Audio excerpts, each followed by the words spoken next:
ಈಗ ನಾವು ಪತ್ರಿಕಾಗೋಷ್ಠಿಯನ್ನು ಯಾವ ಹಿನ್ನೆಲೆಯಲ್ಲಿ ಕರೆದಿದ್ದೀವಿ ಅಂತಂದರೆ, ನಾಳೆ ಇಡೀ ಕೋಲಾರ ಜಿಲ್ಲೆಯಾದ್ಯಂತ ದಲಿತ ಪರ ಸಂಘಟನೆಗಳು, ಎಲ್ಲ ತುಂಬ ಮುಖ್ಯವಾದ ಸಂಘಟನೆಗಳು ಮತ್ತು ಎಲ್ಲ ವರ್ಗದ ಹೃದಯ ರೋಗ ಮತ್ತು ಹೃದಯ ಶಸ್ತ್ರಚಿಕಿತ್ಸೆ, ವ್ಯಾಸ್ಕ್ಯುಲರ್ ಶಸ್ತ್ರಚಿಕಿತ್ಸೆ, ಸಮಗ್ರ ಹೃದಯ ಆರೈಕೆ ಸೇವೆಗಳಿಗಾಗಿ ನಿಮ್ಮ ವಿಶ್ವಾಸಾರ್ಹ R L Jalappa Narayana heart centre, S T U M C campus, Tamaka, Kolar.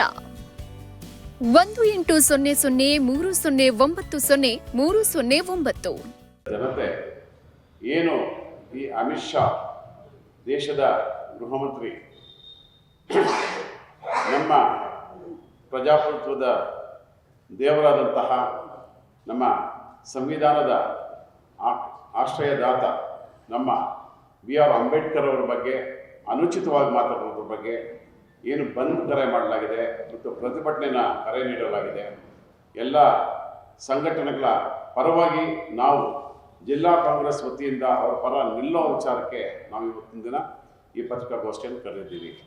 ಎಲ್ಲ ಮಾಧ್ಯಮ ಮಿತ್ರರೇ, ದೇಶದಲ್ಲಿ ಇವತ್ತು ಅಮಿತ್ ಶಾ ಮಾತಾಡ್ತಾ ಇರುವಂಥದ್ದು ಮತ್ತು ಮೋದಿಯವರ ನಡವಳಿಕೆಗಳು ಮತ್ತು ಇಡೀ ಕೇಂದ್ರ ಸರ್ಕಾರದ ನಡೆ ನುಡಿಗಳು ನೋಡ್ತಾ ಇದ್ದರೆ ಈ ದೇಶದಲ್ಲಿ ನಿಜಕ್ಕೂ ಒಂದು ಪ್ರಜಾಪ್ರಭುತ್ವ ವ್ಯವಸ್ಥೆ ಇದೆಯಾ ಇಲ್ವಾ ಅಂತ ಎಲ್ಲರಲ್ಲೂ ಅನುಮಾನ ಮೂಡಿ ಬರ್ತಾ ಇದೆ. ಅದಕ್ಕೆ ತಕ್ಕ ಹಾಗೆ ಮೊನ್ನೆ ಏನು ಪ್ರಜಾಪ್ರಭುತ್ವದ ದೇಗುಲವಾದಂಥ ಪಾರ್ಲಿಮೆಂಟ್ನಲ್ಲಿ ಅಮಿತ್ ಶಾ ಅವರು ನಮ್ಮ ಅಂಬೇಡ್ಕರ್ ಅವರನ್ನು ಈ ದೇಶಕ್ಕೆ ರಾಜಕೀಯ ಸ್ವಾತಂತ್ರ್ಯ ತಂದುಕೊಟ್ಟ ಮಹಾತ್ಮ ಗಾಂಧೀಜಿ ಎಷ್ಟು ಇಂಪಾರ್ಟೆಂಟ್ ಆಗ್ತಾರೋ ಹಾಗೆಯೇ ಈ ದೇಶಕ್ಕೆ ಸಾಮಾಜಿಕ ಸ್ವಾತಂತ್ರ್ಯವನ್ನು ತಂದುಕೊಟ್ಟ BR ಅಂಬೇಡ್ಕರ್ ಅವರ ಬಗ್ಗೆ ತುಚ್ಛವಾದ ಮಾತುಗಳನ್ನು ಮಾತಾಡುವಂಥದ್ದು ಇಡೀ ನಾಗರಿಕ ಸಮಾಜ, ಇಡೀ ದೇಶನೇ ತಲೆ ತಗ್ಸೋ ರೀತಿಯಲ್ಲಿ ಅವರು ಮಾತಾಡುವಂಥದ್ದು ನಾವು ತುಂಬ ಖಂಡಿಸ್ತೀವಿ.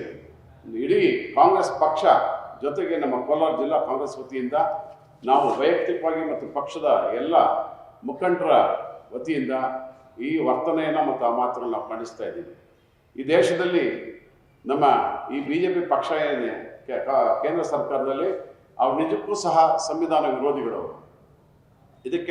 ಇದಕ್ಕೆ ಉದಾಹರಣೆಗೆ ಹೇಳಬೇಕು ಅಂತಂದರೆ, ಈಗ ಪಾರ್ಲಿಮೆಂಟ್ ಈ ದೇಶಕ್ಕೆ ಲೋಕಾರ್ಪಣೆ ಆದಾಗ ಅಲ್ಲಿ ನಮ್ಮ ನಮ್ಮ ರಾಷ್ಟ್ರಪತಿಗಳಾದಂತಹ ದ್ರೌಪದಿ ಮುರ್ಮುರವರಿಗೆ ಆಹ್ವಾನ ಇರಲಿಲ್ಲ ಅನ್ನೋದು ಎಷ್ಟೊಂದು ಪ್ರಶ್ನಾರ್ಹವಾಗಿದೆ ಅನ್ನೋದು ಒಂದು.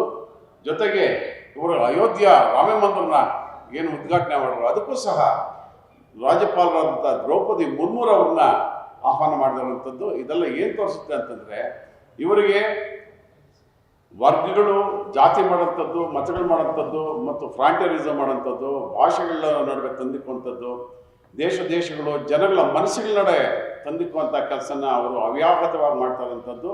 ಇವರಿಗೆ ನಿಜಕ್ಕೂ ಸಹ ಈ ದೇಶನ ಸುಖ ಶಾಂತಿ ಸಮೃದ್ಧಿಯ ಕಡೆಗೆ ನಡೆಸ್ಕೊಂಡೋಗಂಥ ಶಕ್ತಿನೇ ಇವರಿಗಿಲ್ಲ.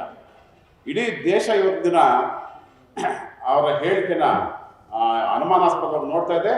ಅವರು ಏನು ಮಾಡಬೇಕು ಅಂತಂದರೆ, ಈಗಾಗಲೇ ಇಮ್ಮಿಡಿಯೇಟಾಗಿ ಅವರು ರಾಜೀನಾಮೆ ಕೊಟ್ಟು ಅವರು ಮನೇಲಿ ಕೂತ್ಕೋಬೇಕು ಮತ್ತು ಅವರು ಆಡಳಿತ ನಡೆಸೋದಕ್ಕೆ ಅರ್ಹರಲ್ಲ ಅನ್ನೋ ಮಾತು ಹೇಳೋಕ್ಕೆ ಇಷ್ಟಪಡ್ತಾ ಇದ್ದೀನಿ. ಈ ದೇಶದ ಪ್ರಧಾನಿಗಳಾದಂಥ ಮೋದಿಯವರು ಸಹ ಇನ್ನೂ ಈ ಬಗ್ಗೆ ಅವರು ಏನು ಕ್ರಮ ಕೈಗೊಳ್ಳಿರುವಂಥದ್ದು ಸಹ ಹಲವಾರು ಅನುಮಾನಗಳಿಗೆ ದಾರಿ ಕೊಡ್ತಾ ಇದೆ.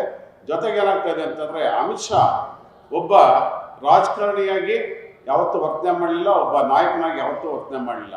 ಅಮಿತ್ ಶಾ ಯಾವ ಥರ ಕಾಣ್ತಾರೆ ಅಂತಂದರೆ, ಮೋದಿ ಮತ್ತು ಕಾರ್ಪೊರೇಟ್ ಕುಳುಗಳು ಏನಿದ್ದಾರೆ ಈ ದೇಶದಲ್ಲಿ ಅವ್ರ ನಡುವೆ ಇರುವಂಥ ಒಬ್ಬ ಬ್ರೋಕರ್ ಅಂತ ಹೇಳೋಕ್ಕೆ ಇಷ್ಟಪಡ್ತಿದ್ದೆ. ಅವ್ರ ನಡುವೆ ಇರುವಂಥ ಒಬ್ಬ ಏಜೆಂಟ್ ಅನ್ನೋ ರೀತಿಯಲ್ಲಿ ಅವರು ವರ್ತನೆ ಮಾಡ್ತಾ ಇರುವಂಥದ್ದು ಈ ದೇಶಕ್ಕೆ ಏನು ಒಳ್ಳೇದಾಗಲ್ಲ ಆ ಮನುಷ್ಯರಿಂದ ಅನ್ನೋ ಮಾತು ಹೇಳೋಕ್ಕೆ ಮತ್ತೊಮ್ಮೆ ನಾನು ಸ್ಪಷ್ಟಪಡಿಸುತ್ತಾ ಈ ಮಾತುಗಳು ಹೇಳೋಕ್ಕೆ ಅವಕಾಶ ಕೊಟ್ಟಂತ ನೀವೆಲ್ಲ ಮಾಧ್ಯಮ ಬಂಧುಗಳು ಮತ್ತೆ ನೆನೆಸುತ್ತಾ, ನಮ್ಮ ಏನು ಈ ಪ್ರತಿಕ್ರಿಯೆ ಇದೆ ಅಮಿತ್ ಶಾ ವಿರುದ್ಧ ಅದನ್ನು ತಾವು ಜನತೆಗೆ ತಮ್ಮ ಮಾಧ್ಯಮಗಳ ಮುಖಾಂತರ ತಲುಪಿಸ್ತಾರೆ ಅನ್ನೋ ಮಾತು ಹೇಳ್ತಾ ಮತ್ತೊಮ್ಮೆ ನಮಸ್ಕಾರ ಹೇಳ್ತಾ ನನ್ನ ಮಾತು ಮುಗಿಸ್ತಾ ಇದ್ದೀನಿ. ನಮಸ್ಕಾರ. ಯೂರಾಲಜಿ. ವಂಶೋದಯ ಆಸ್ಪತ್ರೆಯಲ್ಲಿ ನಾವು ಸಮಗ್ರ ಮೂತ್ರಶಾಸ್ತ್ರದ ಆರೈಕೆಯನ್ನ ಒದಗಿಸುತ್ತೇವೆ. ರೋಗ ನಿರ್ಣಯದಿಂದ ಚೇತರಿಸಿಕೊಳ್ಳುವವರೆಗೆ ನಿಮ್ಮ ಆರಾಮ ಮತ್ತು ಆರೋಗ್ಯವನ್ನ ಖಚಿತಪಡಿಸಿಕೊಳ್ಳಲು ನಮ್ಮ ತಜ್ಞರ ತಂಡ ಸದಾ ಸಿದ್ಧರಿದ್ದಾರೆ. ಹೆಚ್ಚಿನ ಮಾಹಿತಿಗಾಗಿ ಸಂಪರ್ಕಿಸಿ 727770 72770 ಅಥವಾ 9141106665.